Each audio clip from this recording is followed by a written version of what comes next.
목사로서 고난 주간을 보내면서 이러한 마음에 또 반성이 또 회개가 있게 됩니다.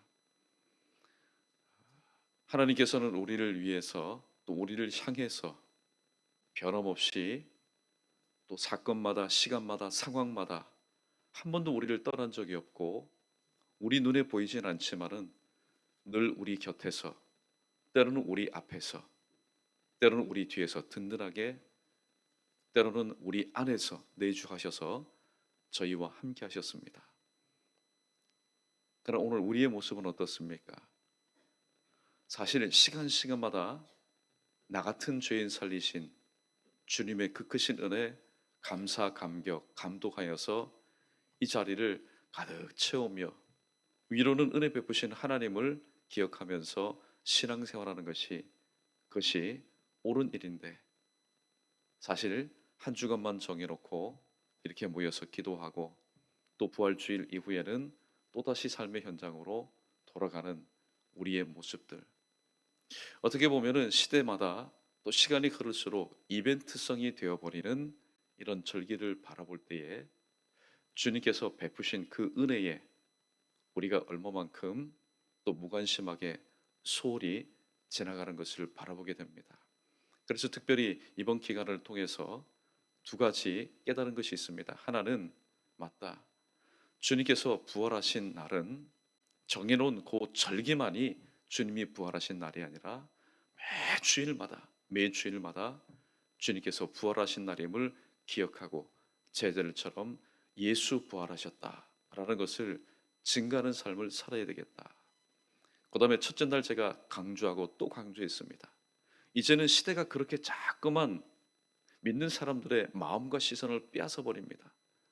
예수님 달리신 십자가를 묵상하는 그런 추세로 나가는데, 아니다, 왜 우리가 예수님이 달리신 십자가, 그 십자가에 우리가 초점을 맞춰야 되겠느냐?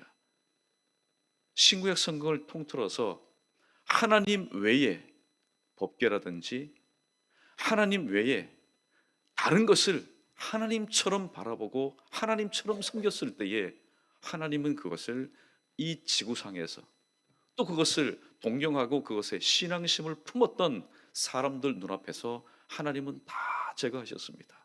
왜냐하면 오로지 영광 받으시고 찬송 받으실 분은 바로 하나님 한 분밖에 없기 때문입니다. 그래서 이번 이 계기를 통해서 우리 연희교회 성도들 머리 가운데 가슴 가운데 이런 변화가 있었으면 좋겠습니다. 혹시 지금까지 예수님 달리신 십자가를 묵상하고 그 십자가를 바라보면서 울먹울먹거렸던 그런 모습이 있다면 이제 다 내려놓으시고 그 험악한 나무 십자가에 달리신 예수님, 우리의 항상 초점의 바로 대상은 예수님이십니다. 그러므로 앞으로 우리들이 모여서 또 주님을 기억하며 생각할 때도 예수님이 달리신 십자가를 묵상하는 그런 지난 과거의 모습들은 다 내려놓으시고 나무 십자가에 달리신 그 주님, 그 주님은 누구십니까? 저와 여러분을 위해서 내 대신 고난당하시고 내 대신 십자가에 못 박혀 죽으신, 그래서 우리를 대신해서 대속의 죽음을 죽으신 그 예수님입니다. 그 예수님께 초점을 맞추어 살아나가면 그것만큼 정확하고 성경적인 믿음의 삶이 없는 줄로 믿습니다.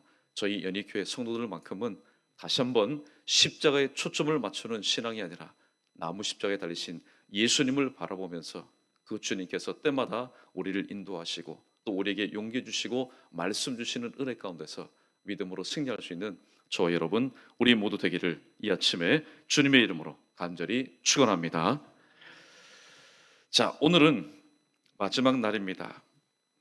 특별히 이 기간이 되면은 예수님의 그 고난 당하심 혹은 예수님의 십자가의 죽으심에 초점을 맞춘 그런 본문을 가지고 항상 묵상하면서 기도하였습니다.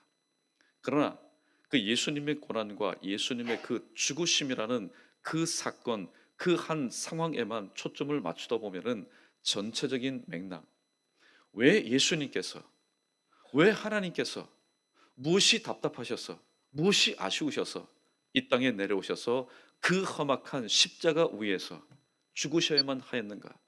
그것도 나를 위해서, 나 같은 사람을 위해서 죽으셔야만 하였는가? 전체적인 맥락을 한번 살펴보는 것이 또 도움이 될 것 싶어서 특별히 이번 주간에는 요한복음 3장 16절 말씀을 가지고 신론, 하나님께서 우리 인간을 창조하셨다. 우리 인간은 그저 단순한 하나님께서 만드신 그런 작품이 아닙니다. 하나님의 예비하심과 하나님의 섭리와 하나님의 계획 가운데서 만세전에 바로 계획된 하나님의 최고의 걸작품이었습니다. 그런데 보십시오. 최고의 걸작품이라면은 하나님의 그 기대를 품고 있는 사람이라면은 그 기대에 부응하면서 살아야 되는데 이것입니다. 말씀 불순종. 말씀 불순종으로 인해서 하나님께서는 최고의 걸작품으로 세워주셨던 그 자리에서 스스로 내려와서 타락하여서 최악의 졸작품이 되어 살아갑니다. 일상적으로는 살아가는데 아무런 문제가 없습니다. 일상적으로는 아무런 문제가 없습니다. 그러나 하나님이 우리 육체를 만드시고 우리 육신 가운데 무엇을 두셨습니까? 영혼이라는 것을 두셨습니다. 떡을 먹고 살기 때문에 남들처럼 건강하고 또 문제없는 그런 삶을 살아가지만은 시간이 흘러갈수록 그 영혼은 더욱더 피폐하고 하나님을 완전히 잊어버리고 하나님께서 만드신 그 대본이 아니라 이제는 스스로 대본을 만들어내어서 하나님의 뜻과는 전혀 무관한 삶을 살아갔습니다. 육신적으로는 풍성한 삶, 육신적으로는 아무런 문제가 없는 삶이었지만은 하나님이 보실 때 우리의 외모가 아니라 우리의 중심, 우리의 피폐해져가는 그 영혼을 보신 주님이 보실 때는, 하나님이 보실 때는 이대로 두어서는 안 되겠다라는 겁니다. 그래서 때가 되매 바로 하나님이신 예수님께서 이 땅 가운데 오셨습니다. 누구를 위해서요?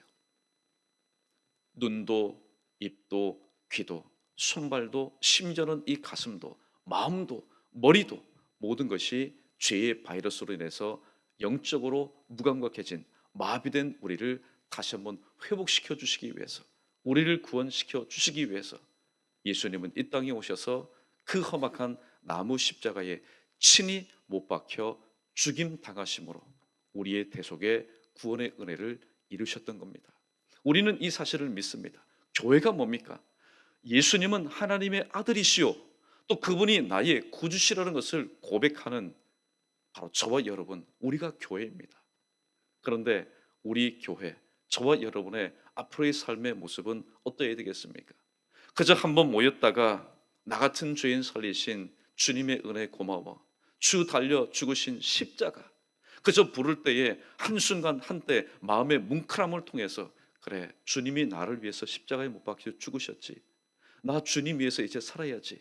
그러나 그 다음 주간이 되면은 또다시 언제 주님이 나를 위해서 십자가에 못 박히셨느냐, 그 은혜도 퇴색되어 버리고 그 감사도 감가상각되어 버리는 그런 삶을 살아가는 저희들, 그러니까 주님이 원하시는 모습은 무엇일까요? 1년에 한 전기를 통해서 우르르 모였다가 기도하고 찬송하고 한 번 눈물 흘렸다가 또 한 번 가슴 찡했다가 또 다시 돌아가서는 1년 54주 그냥 평범하게 사는 것, 그것을 주님은 원하지 않을 겁니다. 매 주일마다 매 모임마다 나를 위해서 죽으신 그 주님을 묵상하면서 그 주님 언제 오시렵니까? 여러분, 초대교회 성도들의 모습이 어떠했을까요? 초대교회 성도들의 모습이 어떠했을까요? 주님 언제 오시렵니까? 곧 오신다고 말씀하신 주님 언제 오시렵니까? 그래서 초대교회 성도들은 회집하고 돌아갈 때마다 이렇게 인사했다고 말하지 않습니까? 아멘 주 예수여 오시옵소서, 마라나다, 주님은 곧 오실 겁니다. 아무리 환난과 핍박 가운데 어려움 가운데 있다 할지라도 여러분 소망을 잃지 마십시오. 서로 위로하고 끌어주면서 다시 한번 품었던 인사는 마라나다, 주 예수여 오시옵소서라는 바로 인사였습니다. 사랑하는 성도 여러분, 우리는 월요일부터 어제까지 우리는 이것을 믿습니다. 이것을 믿습니다. 믿음에 대해서 우리는 함께 상고했습니다. 무엇을 믿습니까? 하나님께서 천지 만물을 창조하셨고 바로 아담을 창조하셨고 저와 여러분을 창조하신 것을 우리는 믿습니다. 또 인간이 하나님의 말씀에 불순종함으로 타락했다는 사실을 우리는 믿습니다. 그리고 예수님이 자기 백성을 구원하시기 위해서 이 땅 가운데 성육신 하신 것, 인카네이션, 인간의 몸을 입고 오신 것을 우리는 믿습니다. 또 하나님의 은혜로 예수 그리스도를 믿음으로 구원을 얻는다는 사실을 우리는 의심 없이 확신을 뛰어넘어서 우리는 믿습니다. 예수님이 하나님 나라 확장 위해서 이 땅에 저와 여러분을 오늘도 세우셨음을 우리는 믿습니다. 자, 그런데 이 믿음만 가지고 무엇을 하겠느냐는 겁니다. 그래서 야고보는 이렇게 말합니다. 믿음 좋은 것입니다. 그러나 행함이 없는 믿음은 죽은 믿음과 마찬가지이기 때문에 여러분이 믿음을 가지고 있다면 그 믿음의 역사가 나타날 수 있도록 오늘도 삶 가운데서 실천하는 삶을 사십시오. 이것이 2000년 전에 야고보가 바로 기록했던 야고보서의 핵심적인 메시지입니다. 사랑하는 성도 여러분, 오늘 종말은 무엇입니까? 종말은 예수님이 세상을 구원하시기 위해서 오신 초림의 때부터 종말은 시작이 되었습니다. 그리고 예수님께서 이 세상을 심판하시기 위해서 재림하심으로 말미암아 마무리되는 것이 바로 종말의 사건입니다. 예수님은 종말의 교회가 꼭 지켜야 할 것에 대해서 누가복음 18장 8절에서 믿음이라고 말씀하고 있습니다. 우리가 하나님 앞에 간구하는 것 얼마나 많습니까? 그러나 그 간구하는 것이 우리의 삶 가운데 기도 응답되기 위해서는 우리가 꼭 붙잡아야 될 것이 있는데 그것은 바로 믿음이라고 말합니다. 인자가 세상에 올 때에 믿음을 보겠느냐? 왜 믿음이 우리가 이 종말을 살아가는 교회 가운데 꼭 필요한 바로 품목일까요? 그것은 요한 1서 5장 4절 말씀처럼 세상을 이길 능력이 바로 우리의 믿음이기 때문입니다. 그런데 여러분 보십시오. 오늘날 교회는, 오늘날 이 지상교회 저와 여러분은 이 믿음에 대해서 여러 방면으로부터 많은 유혹을 받고 있습니다. 이 믿음을 지켜나가면서 살아가기가 너무나 힘든 시대를 우리는 살아가고 있습니다. 그래서 예수님은 누가복음 22장 32절에서 항상 큰 소리를 땅땅 치고 항상 자신만만했던 이 베드로를 향해서, 그러나 주님이 보실 때는 야 베드로야, 사단이 너를 까부는구나. 사단이 너를 지금 표적 삼아서 항상 타겟 삼아서 너에게 접근하는구나. 그렇게 경고하시면서 내가 너를 위하여 내 믿음에서 떨어지지 않기를 기도하셨다고 말씀하고 있습니다. 사단은 항상 우리를 표적 삼아서 우리를 밀가부듯이 우리를 가지고 어떻게 보면은 놉니다. 그러나 이러한 유혹과 이러한 고난과 이러한 어려움, 이런 템테이션, 이런 과정 가운데서 우리가 우리의 믿음을 지키지 않으면은 우리는 믿음에 넘어져서 대마처럼 세상을 사랑하여 예수님을 떠나고 말씀을 덮어두고 세상을 향하여서 나갈 수밖에 없습니다. 주님을 떠난 곳에서 우리는 무엇을 담겠습니까? 말씀을 덮어둔 곳에서 우리는 누구를 담겠습니까? 세상을 닮아가고 세상에 심취하여서 세상 사람 되는 것이 바로 우리의 모습입니다. 예수님은 마태복음 16장 18절에서 당신이 세우신 교회를 음부의 권세가 이기지 못할 것이라고 말씀했습니다. 맞습니다.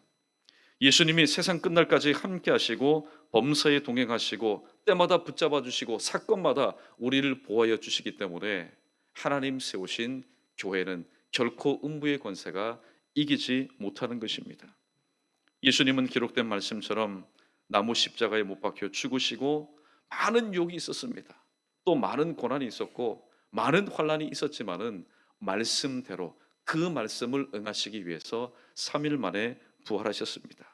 그리고 지금은 그리스도의 영인 성령을 통해서 우리 눈에 보이지 않지만은 눈에 보이시는 것보다도 더욱더 확실하게 때마다 사건마다 우리 앞에서 친히 우리를 인도하시는 바로 성령 하나님, 그분이 오늘도 저와 여러분과 함께하고 있습니다. 사랑하는 성도 여러분, 이 시간 이 주님 그리스도의 영으로 함께 하시는 성령께서 우리와 함께 하시는데 교회인 저와 여러분, 만세전에 하나님의 사랑과 계획 가운데서 그러나 우리의 허물과 죄로 인해서 죽었던 우리들, 그래서 산 소망이라고는 손톱감만도 없었던 저희들, 그러나 우리의 원함, 우리의 바람, 우리의 간구가 아니라 우리가 입이 있어도 부르짖지 못하는 우리의 연약함과 우리의 약함을 아시고 하나님께서 친히 이 땅 가운데 내려오셨습니다. 그리고 우리를 대신해서 십자가에 못 박혀 죽으셨습니다. 이게 웬 은혜입니까? 이게 웬 사랑입니까? 우리가 할 수 있는 것은 아무것도 없습니다. 단지 주님이 나를 위해서 십자가에 못 박히셨다는 사실, 죽으셨다는 사실, 그리고 3일 만에 사셨다는 사실을 믿을 때에, 그리고 그분은 죄인이 아니라 하나님의 아들이시다는 사실을 믿을 때에 오늘도 우리에게는 새로운 피조물의 삶을 살아갈 수 있는 새 길이 열어졌습니다. 저와 여러분, 우리의 과제는 무엇입니까? 이미 우리는 하나님의 만세전에 예비되어서 이 땅에 버리심을 받은 바로 하나님의 교회입니다. 이 교회가 오늘도 이 땅에서 하나님의 영광을 위해서 주님의 그 죽으심이 헛되지 않도록 하기 위해서는 항상 이 사실을 기억해야 될 것입니다. 세상에 많은 사람들이 대신 죽을 수는 있습니다. 아버지가 자식을 위해서 대신 희생할 수 있습니다. 또 친구가 친구를 위해서 대신 죽을 수 있습니다. 그러나 그 죽음과 예수님의 죽음은 다릅니다. 대신 죽을 수는 있지만은 그 사람의 죄와 그 사람의 모든 문제를 해결할 수 있는 그런 죽음은 이 땅에 예수님의 죽음밖에 없기 때문입니다. 초대교회 성도들 항상 말하죠. 우리 초대교회로 돌아가자. 초대교회로 돌아가자. 여러분, 초대교회로 돌아가자는 말만큼 쉬운 말이 없지만은 또 초대교회로 돌아가는 것만큼 어려운 일이 없습니다. 왜냐하면 초대교회는 오직 주님만을 바라보면서 말씀을 통해서 하나님께 주신 선물인 이 믿음을 가지고 이 세상 가운데서, 유혹 많은 세상 가운데서 이끌리지 않고 좌우로 빠지지 않고 오직 주님만을 바라보면서 살았던 교회가 참된 초대교회이기 때문입니다. 어쩌면은 이제 이 시대가 자꾸만 흘러가고 정말로 종말의 정점을 향해서 나갈 때 저와 여러분에게 필요한 것은 바로 믿음일 것입니다. 왜냐하면 이 믿음이 세상을 이기는 우리의 능력이기 때문입니다. 그러나 여기에 더하기, 여러분, 믿음만 있으면 안 됩니다. 믿음만 있고 삶이 없다라면은 우리는 또한 자금에 일어나는 것처럼 세상 사람들로부터 손가락질을 당하고 비난당할 수밖에 없습니다. 그러나 초대교회 성도들이 힘있게 오늘도 살아갈 수 있었고, 오히려 믿지 않는 자들을 그들의 순교를 통해서, 희생을 통해서 예수 그리스도께로 인도할 수 있었던 능력은 무엇이었을까요? 그들의 믿음 플러스 믿는 대로 살아가는 모습 때문이었습니다. 그 절정은 바로 이겁니다. 마라나다, 주 예수여 오시옵소서. 부활신앙을 가지고 살아갈 때에 하나님께서는 초대교회 성도들과 함께 능력을 행하셨고, 또 그 능력의 열매가 믿음의 역사로 나타났습니다. 오늘 이 말씀을 이제 정리하면서 저와 여러분에게 남아있는 과제는 이겁니다. 이 시간 믿음 없는 사람 누가 있겠습니까? 또 주님께 대한 산소망이 없는 사람 누가 있겠습니까? 그러나 우리가 믿음을 가지고 있다면 믿음의 역사가 나타낼 것이고, 소망이 있다면 소망의 인내가 우리의 삶을 통해서 다시 한번 우주선처럼 일어나야 될 것입니다. 이런 믿음 가지고, 이런 소망 가지고 남아있는 생애 동안 주님 부르시는 그날까지 오늘도 주님의 대속의 은혜를 기억하면서 영원히 또 생명의 호흡이 있는 동안까지 감사하며 살아갈 수 있는 연희교회 하나님의 자녀 예수 가족, 저와 여러분 우리 모두 되기를 주님의 이름으로 축원합니다.